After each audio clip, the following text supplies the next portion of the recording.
महोदय,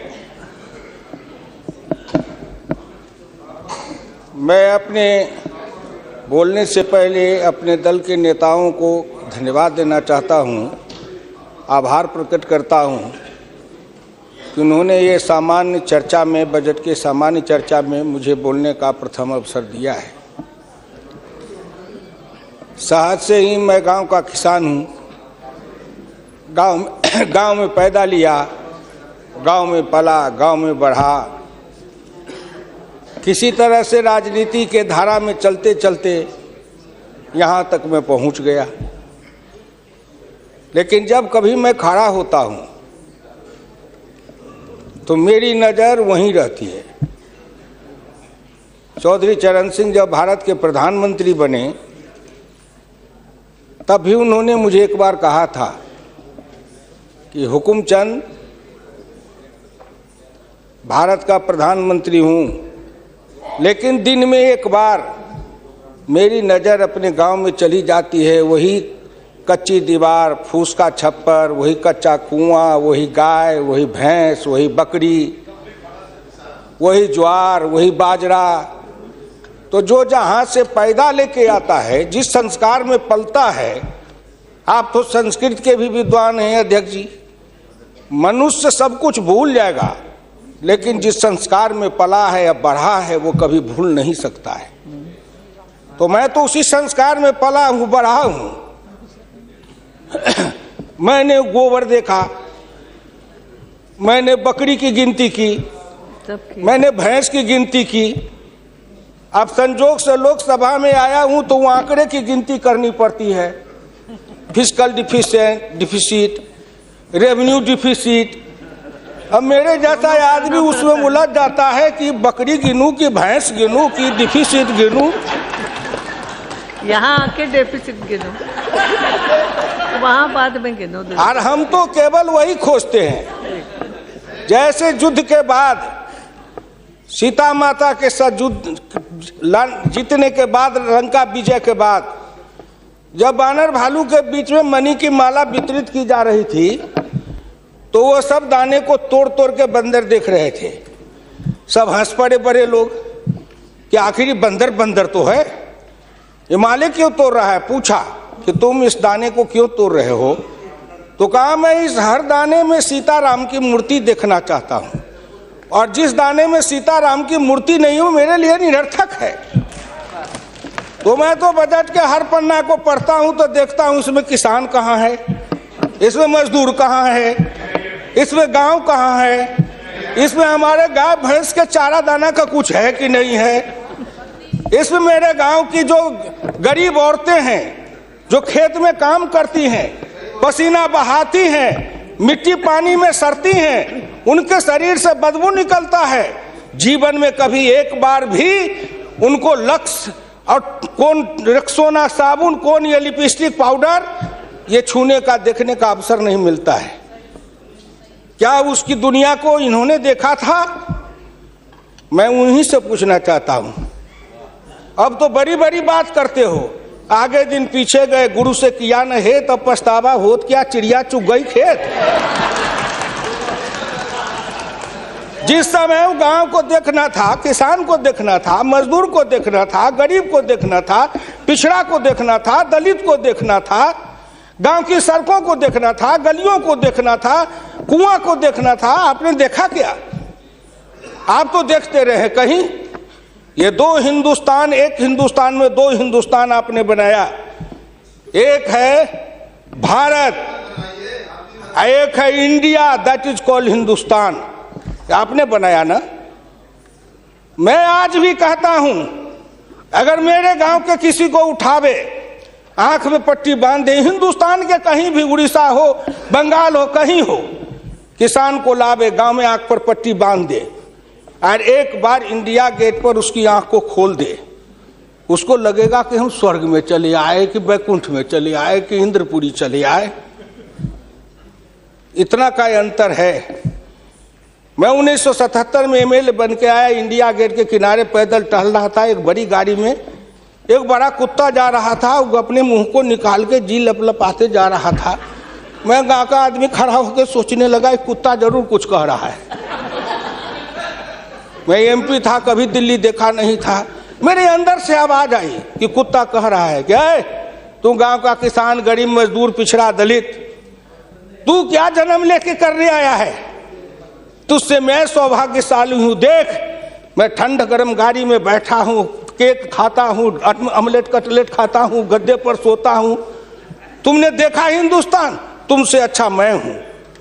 उस दिन मुझे लगा कि इस हिंदुस्तान के बड़े लोगों के कुत्ते भी मुझसे अच्छी जिंदगी जी के रहे हैं और मुझे उस जिंदगी से भी बदतर जिंदगी जिलाने वाले कोई नहीं है, आप हैं। राज किया है आपने।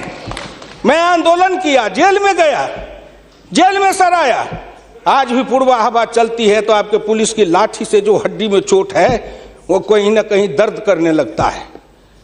तब मुझे ऐसा एहसास होता है कि जिस राज में मुझे इतना कष्ट मिला था, अगर मेरा बस चले तो उस राज को सदा सर्वदा के लिए हिंदुस्तान से उखाड़ के गया जी में जाके पिंडदान कर दूं, जो फिर निकलने न पाए। क्या बात करते हैं साहब? आपसे मैं आंकड़े में नहीं जाऊंगा। आप योजना आयोग की बात कर रहे थे, मैं अपने गुरु डॉक्टर लोहिया की बात को आपके सामने मैं दिखाना चाहूंगा। मैं नहीं बोलता, मुझे तो उन्होंने दृष्टि दी थी। इसी लोकसभा में 6 सितंबर 1963 को एक बहस हुई थी, ख्याल रखिएगा, जिस बहस ने पंडित नेहरू को भी हिला दिया था। वो बहस थी 3 आना बनाम 15 आना का। लोहिया ने कहा था, मैंने 27 करोड़ हिंदुस्तान के लिए 3 आने रोज की आमदनी कही, प्रधानमंत्री ने 15 आने रोज की और योजना मंत्री ने 7.5 आने रोज की। अब प्रधानमंत्री और योजना मंत्री आपस में निपट लेंगे कि दोनों में कौन सही है। यही आंकड़े हैं योजना आयोग के। प्रधानमंत्री का है 15 आना, योजना आयोग के मंत्री का है 7.5 आना। जिस योजना आयोग को यह भी नहीं पता 15 आना सही कि 7.5 आना सही, प्रधानमंत्री सही कि योजना मंत्री सही, उसी योजना आयोग को सर पर ढोते रहो। जो दर्शन करना चाहिए तो दर्पण माजत रहिए, दर्पण में लगा काई तो दरस कहां से पाई। क्या बात करते हैं साहब? इस हिंदुस्तान में अगर किसी का में प्रधानमंत्री जी बैठे हैं, मैं भुक्तभोगी हूं, जिस रोग से मैं पीड़ित हूं, कहीं ना कहीं उस रोग से आप भी पीड़ित हैं। बीरप्पा मोइली जी, आप भी पिछड़े वर्ग से हैं, मैं भी पिछड़े वर्ग से हूं। का दुख जाने दुखिया की, का दुख जाने दुखिया माए, जाके पैर न फटे बीमारी, सोका जाने पीर पड़ाई। आपके मल्लिकार्जुन अर्जुन जी भी उसी दलित समाज से हैं। आपने सामाजिक पीड़ा को झेला नहीं है, भोगा नहीं है। इस हिंदुस्तान में अगर सबसे बड़ा कारण और सबसे बड़ी चीज अगर रही है सनातन काल से, तो वह हिंदुस्तान की जाति प्रथा। उस जाति प्रथा के कारण क्या क्या नहीं भोगा हमने और क्या नहीं भोगते हैं। अभी अभी चुनाव हो रहा था, श्री नरेंद्र मोदी जी के लिए कोई कह रहा था, मेरे ऑफिस के आगे चाय की दुकान खुलवा देते हैं, फुटपाथ पर जाओ चाय की दुकान के लिए दुकान दे देते हैं। और कुछ कहने के लिए नहीं मिलता है लोगों को? नहीं मिलता है क्या? क्यों उपहास करते हो? मैं लोकसभा में हूं, अगर कोई कहे शरद यादव गए थे चुनाव लड़ने के लिए अमेठी में, लोकदल से नारा लगा था, शरद यादव वापस जाओ, लाठी लेके भैंस चराओ। कर्पूरी ठाकुर जैसा नाई का बेटा गरीब, जिसके नेतृत्व में बिहार में इतना परिवर्तन किया, वो बिहार का मुख्यमंत्री बना, 27% आरक्षण दिया, हाई स्कूल तक फीस माफ किया, मिडिल स्कूल तक फीस माफ किया, 5 एकड़ से मलगुजारी माफ किया। और कर्पूरी ठाकुर के लिए नारा लगा था, कर्पूरी ठाकुर दिल्ली जाओ, छुड़ा लेके सैलून खोलो। क्या क्या नहीं सहा हूं, क्या क्या नहीं देखा हूं, इसलिए दिल के अंदर वो दर्द और पीड़ा है। क्या फिर कहीं ना कहीं मुझे यह भी लगता है, क्या हिंदुस्तान के पिछड़े और दलित समाज के लोगों ने अपराध किया था कि उसमें जन्म लिया? किसी ने भगवान के यहां दरखास्त दिया था कि मुझको तेली बना दो, मुझको लोहार बना दो, मुझको कुर्मी बना दो, मुझको कहार बना दो, मुझको अहिर बना दो, मुझको कलवार बना दो? कोई दरखास्त देके तो नहीं आया। आज वित्त मंत्री जी को धन्यवाद दूंगा, प्रधानमंत्री को, कि उन्होंने बजट में कुछ ऐसी योजनाएं बनाई है जिससे हिंदुस्तान के जाति प्रथा के बंधन को ढीला करने का अवसर मिलेगा। जब उनकी आर्थिक चेतना बढ़ेगी, आर्थिक विकास होगा कब? जब गांव में पैसा जाएगा तब, गरीब के हाथ में रोजगार जाएगा तब, उनकी आर्थिक उन्नति होगी तब कहीं जाके उनके जीवन में विकास होगा। आपने सोचा कि गांव का विकास कैसे होगा? क्या प्रधानमंत्री ग्रामीण सिंचाई योजना कोई मामूली है? खर्च पर पाबंदी लगाते हुए डॉक्टर लोहिया ने इसी लोकसभा में बहस करते हुए पंडित नेहरू से कहा था, मैं कुछ नहीं चाहता, एक काम कर दो, सारे लोगों के, बड़े लोगों के खर्च पर सीमा लगा दो, आय पर, आमदनी पर नहीं, खर्च पर सीमा लगाओ, इससे अधिक खर्च नहीं करेगा, और उससे जो पैसा बने उसके एक सिंचाई योजना बनाओ और 20 साल का बॉन्ड बनाओ। मैं कुछ नहीं कहता, केवल हिंदुस्तान के हर खेत में पानी पहुंचा दो, हिंदुस्तान की तरक्की हो जाएगी। डॉक्टर लोहिया इसी सदन में कहे थे। वो तो अग्रवाल थे, बनिया थे, उनको क्या जरूरी थी इस बात को बोलने का? लेकिन मैं कहता हूं कि हिंदुस्तान के गरीब, निर्धन, निर्बल और पिछड़ों का इस युग में अगर एकमात्र राजनीतिक मसीहा पैदा कोई लिया तो डॉक्टर राम मनोहर लोहिया थे, जिन्होंने जगाया, नेतृत्व को पैदा किया गांव के गली से। इसलिए मैं आपसे विनम्र प्रार्थना करना चाहता हूं कि अगर प्रधानमंत्री ग्रामीण सिंचाई योजना से हर खेत को पानी, हर हाथ को काम, दीनदयाल उपाध्याय जी ने कहा, डॉक्टर लोहिया ने कहा, 1 बीघा खेत और 1 गाय, अपनी खेती अपनी राय। हम तो ये लड़ते आ रहे हैं और आज वो सपना साकार हो रहा है। इसलिए मैं आपसे विनम्र प्रार्थना करना चाहूंगा कि सवाल है दृष्टि का, दिशा का और संकल्प का। आपकी दृष्टि कुछ और थी, अब दृष्टि बदली है। हिंदुस्तान के गांव के गरीब, पिछड़े, दलितों ने मिलकर कन्याकुमारी से कश्मीर तक, कामरूप से द्वारका धाम तक, इस आसान मान के साथ आपके शब्दों में, जिनको आप अपने ऑफिस के आगे चाय की दुकान खुलवा रहे थे, वो चाय की बेचने वाला, रेल के फुटपाथ पर पानी पिलाने वाला गरीब, निर्धन, जिनकी मां मजदूरनी का काम करती थी, ऐसे के बेटा को भारत के प्रधानमंत्री की कुर्सी पर बैठाया कि नरेंद्र मोदी आएगा, भारत का प्रधानमंत्री बन जाएगा, गांव गरीब, किसान, मजदूर के भाग्य चमक जाएगा। उन्होंने इसलिए सपना को देखा है। प्लीज वो हो जाएगा क्या? ये 9 महीना में हो जाएगा।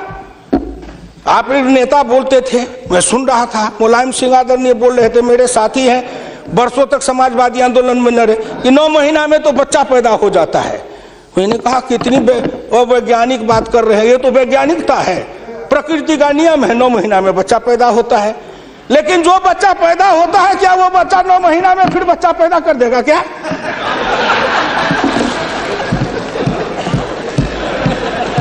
कितनी आप वैज्ञानिक बात बोल रहे हो? इस सरकार का 9 महीना हुआ, 10 महीना हुआ, सरकार पैदा हुई, अब क्या सोचते हो? आप क्या सोचते हो? इसलिए आपसे मेरी विनम्र प्रार्थना है कि संभलो, अभी भी आप संभलिए, प्लीज अभी आप संभलिए। आप बजट को क्या समझते हो? आप बसीर रहिए। मैं वीरप्पा मोइली साहब नहीं हूं। वीरप्पा मोइली साहब आंकड़े बता रहे थे, मैं उन आंकड़ों का जवाब दे रहा हूं कि आपने इतने दिन ये आंकड़े अब हमको पढ़ा रहे हैं। आपने क्या आंकड़े पढ़े थे? आपने आंकड़े पढ़े? 1951 में किसान थे 71.9%, 211 आपका राज, घट के हो गए 45.10 पॉइंट, 26.08 पॉइंट, किसान गायब हो गए। कहाँ गायब हो गए? कहीं नहीं गायब हुए। खेतिहर मजदूर थे 28.1 पॉइंट, और वो घट करके हो गए 17.5, वो बढ़ गए 26.08। अध्यक्ष महोदय, जितना किसान गमा उतना खेतिहर मजदूर बनाया। ये आंकड़े नहीं है क्या? ये सच है कि नहीं? तो आप बजट बनाते रहो। बड़े बड़े अर्थशास्त्री आए, एक विद्वान आए अर्थशास्त्र के, कहां से? वो हार्वर्ड वाले। हमको कहा है हार्वर्ड, हमने कहा इस देश को कर देगा हार्वर्ड। ये हर्बट वाला हर्बर करेगा। हिंदुस्तानी अर्थशास्त्री चाहिए अरुण जेटली के जैसे। और ये कहां गए बोलिए? अगर ये चौधरी चरण सिंह हिंदुस्तान के जितने कृषि अर्थ ग्रामीण अर्थशास्त्री हुए, जेसी कुमारप्पा से लेकर चौधरी चरण सिंह तक, सबने एक ही बात कहा, खेती पर से जो जो भार घटेगा त्यों तो गांव की उन्नति होगी, किसान खुशहाल होगा। खेती पर से भार को कम करो। आपने कम किया, लेकिन हमको बनाया क्या? ऑफिसर बनाते, नौकरी देते, उद्योग लगाते, हाथ में काम देते, साइकिल देते, मोटरसाइकिल पर चढ़वाते, तब न समझते। हम किसान थे, हमको मजदूर बना दिया, झुग्गी झोपड़ी में डाल दिया, गंदी जिंदगी, कीड़े की जिंदगी जीने के लिए हमको रख दिया। जो गांव में बसने वाले थे वो 82.7 थे और घट के हो गए 68.08। 14% गांव के लोग गायब हो गए। कहां गायब हो गए? गायब होके कहां गए? आपके यहाँ दिल्ली में फुटपाथ पर सोते हैं, पेड़ के नीचे सोते हैं, पेड़ के नीचे जन्मते हैं, बलते हैं, बढ़ते हैं, पेड़ के नीचे शादी करते हैं, हनीमून बनाते हैं, वहीं फिर बच्चा पैदा करते हैं, फिर पेड़ के नीचे ही अपना परिवार बसाते हैं। हमारे बच्चे को लाया, हाथ में रिक्शा थमाया, ठेला थमाया, फुटपाथ पर काम करवाया, गरीबी से मजदूर किया, कुत्ते के जैसे जिंदगी जीने के हमको मजबूर कर दिया। और ऊपर से आप बताते हैं कि हम अब तुम्हारे लिए क्या दे दिया? फूड सिक्योरिटी दे दिया। फूड सिक्योरिटी, दाना उपजावे, धान उपजावे हम, गेहूं उपजावे हम, अनाज उपजावे हम, मेहनत करे हमको बस समझते हैं आप भिखमंगा। फूड सिक्योरिटी, हर आदमी पर 1 किलो चावल और 3 किलो गेहूं देंगे। आप बड़े बड़े बड़े बजट वाले अर्थशास्त्री वाले हैं, महीना में 1 किलो चावल खा के रहो, एक आदमी 3 किलो गेहूं खा के रहो। ये गरीबी का उपहास है, हमारी निर्धनता और गरीबी का उपहास है। आओ आओ, 1 किलो चावल देते हैं, 1 महीना में खाओ। महीना में 26 रुपया, जिसकी रोज की आमदनी आप कहते हो गरीबी रेखा के नीचे है, और चावल गेहूं बांटेंगे 70% को। क्या आंकड़ा है आपका? यही बजट बनाते थे ना। मैं उसी को कहता हूं, यही आपका आंकड़ा। गरीबी, चावल गेहूं खाए 70-80%, हमको कहो गरीबी की रेखा के नीचे है 26%। कबीरा बाँचे आखिन लेखा, पंडित बाँचे पोथिन लेखा। हम तो आंख से जो देखते हैं वो बोल रहे हैं। आपने क्या किया? हम कम किए, कहते हैं किसान किसान किसान किसान विरोधी है। हिंदुस्तान में 90-91 में 185.2 मिलियन हेक्टेयर खेती की जमीन थी, और आपके राज्य में 2011-12 में 182 मिलियन हेक्टेयर हो गई। ये जमीन कहाँ गई? हम खा गए? हमारे गांव के लोग खा गए? कौन खा गए? जो खाए हो। लेकिन मैं इतना जानता हूं कि आप हमारी जमीन खा गए। और दूसरे तरफ जो गैर कृषि योग्य भूमि थी 90-91 में 21.22 मिलियन हेक्टेयर, 11-12 में हो गए 26.29 हेक्टेयर। गैर कृषि योग्य भूमि बढ़ी है, कृषि योग्य भूमि का ह्रास हुआ। उल्टे बात कहीं पर निगाहें, कहीं पर निशाना। न कुछ मिले तो कुछ कहिए, न कुछ मिले तो विरोधी में गए तो कुछ न कुछ तो कहना है ना, नहीं तो दुनिया कैसे देखेगी कि विरोधी का काम कर रहे हैं। इसलिए आपसे मेरी विनम्र प्रार्थना है, अगर विरोधी का काम भी करना है तो आप अपने नेताओं को कहिए कि कुछ दिन हमारे पास आए, 6 महीना ट्रेनिंग दे देंगे कि हम विरोधी थे तो क्या करते थे। अरे नाटक भी करिए तो किसी डायरेक्टर से सीख तो लीजिए। जो गरीबी का डायरेक्टर है उससे सीखे नहीं, गरीबी का नाटक खेल रहे हैं। एक गांव में नाटक में हनुमान जी का पाठ करने वाला नहीं आया। उसने सोचा कि आज तो नाटक नहीं होगा। एक बहुत मोटा तगड़ा दुकानदार था, उनको पकड़ लाया, कहा तू नाटक कर, केवल खड़ा रहना। और जब वो खड़ा होकर पाठ करने लगा तो रावण ने डांट के कहा कि कहाँ गए, लाओ तेल घिलाओ, इसके पूंछ में आग लगाओ। उसको हुआ कि अब तो जल के मरेंगे। तो कहा हजूर हम तो हनुमान जी नहीं है, हम तो बनिया है, अपनी दुकान चला रहे थे। वैसे ही आप नाटक करिएगा। इसलिए आपसे मेरी विनम्र प्रार्थना है आपसे मेरी विनम्र प्रार्थना है कि इसको देखिए। दिशा, जब तक आपके पास में दृष्टि नहीं बनेगी, आपकी दिशा नहीं ठीक थी, आपकी दृष्टि नहीं ठीक थी, तो आप संकल्प क्या कर रहे थे?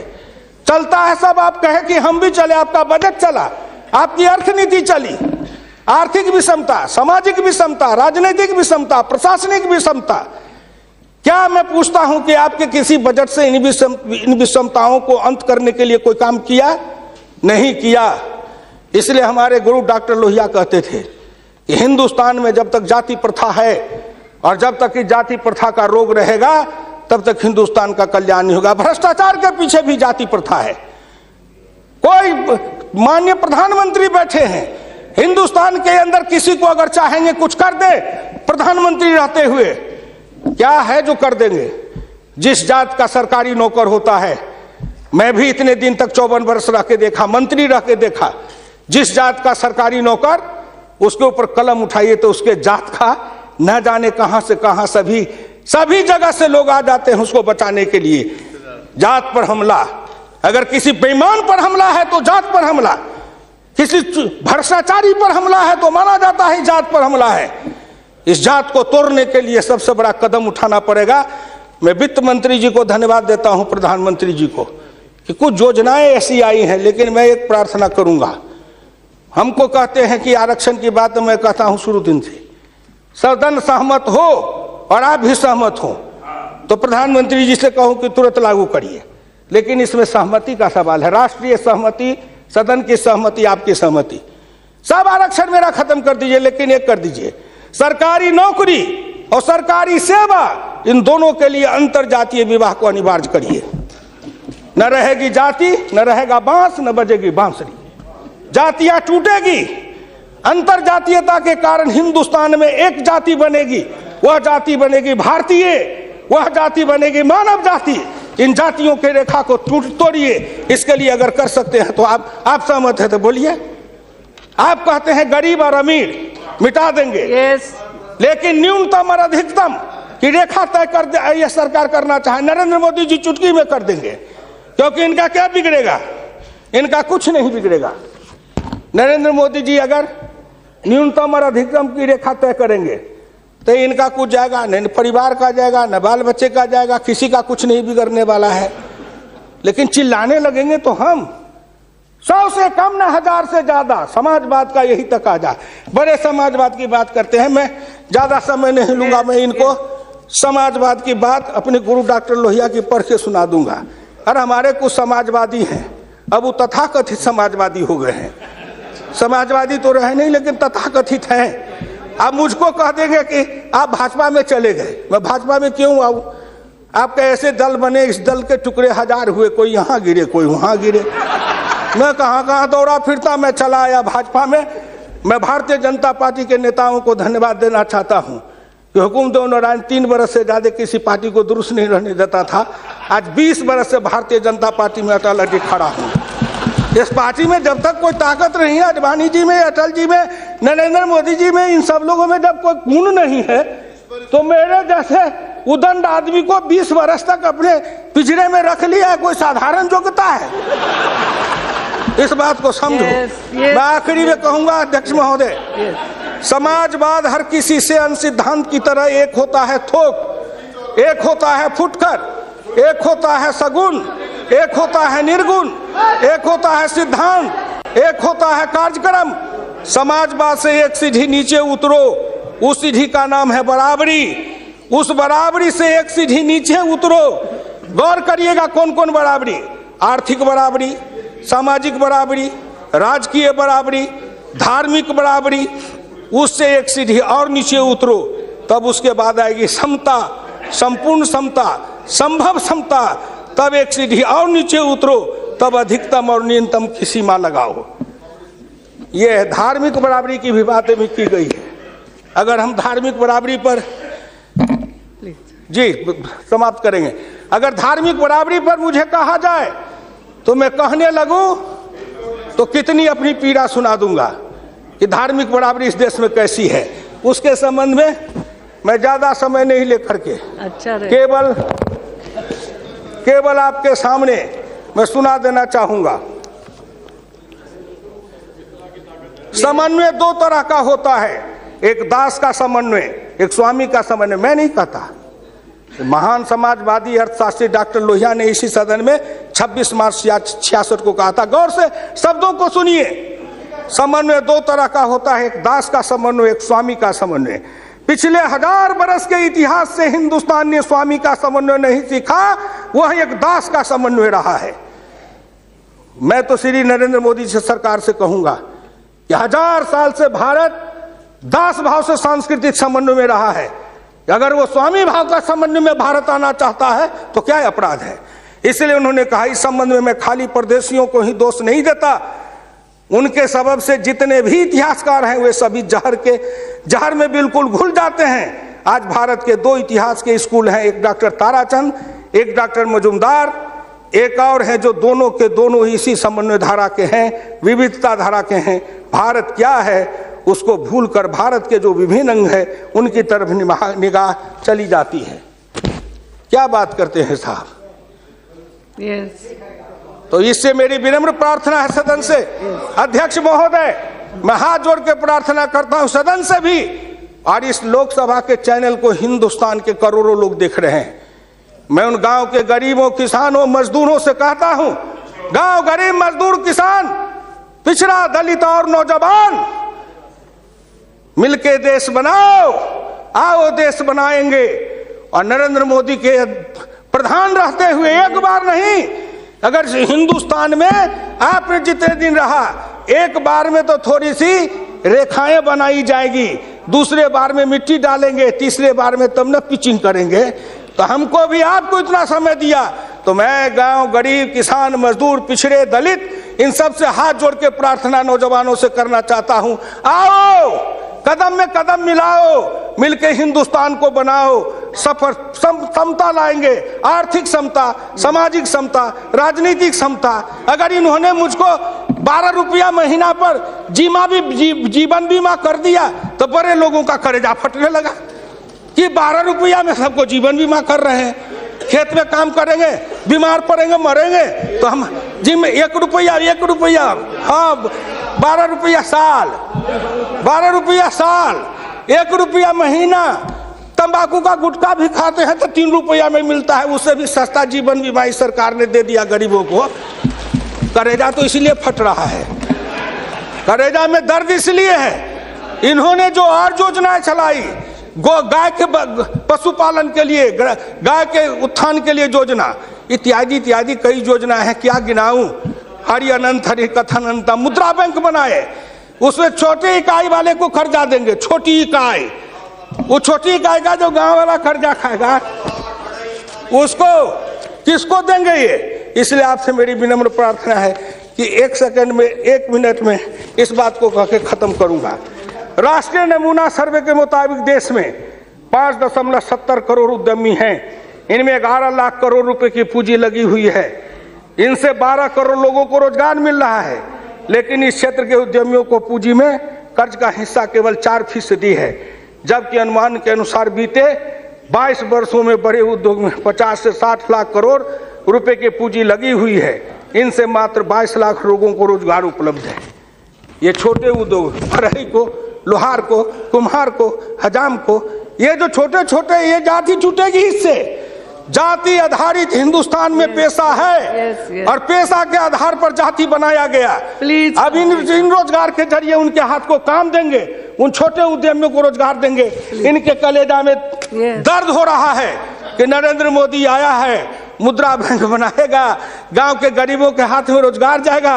ये गरीब बनेंगे पहलवान, गरीब बनेंगे विद्वान, गरीब बनेंगे बुद्धिमान, गरीब के हाथ में दम ताकत आएगी तो आपके आगे शर्म गच्छामी नहीं होंगे, न फूड सिक्योरिटी खाएंगे, न मनरेगा खाएंगे। हम अपने पसीना और पुरुषार्थ से, अपनी कमाई से इस देश को बनाएंगे। हम आपके भिखमंगा बन के जिए हैं, अब हम स्वाभिमान के साथ जिंदा रहना चाहते हैं। इसलिए मैं भारत के प्रधानमंत्री और वित्त मंत्री को धन्यवाद देता हूं। बहुत बहुत धन्यवाद।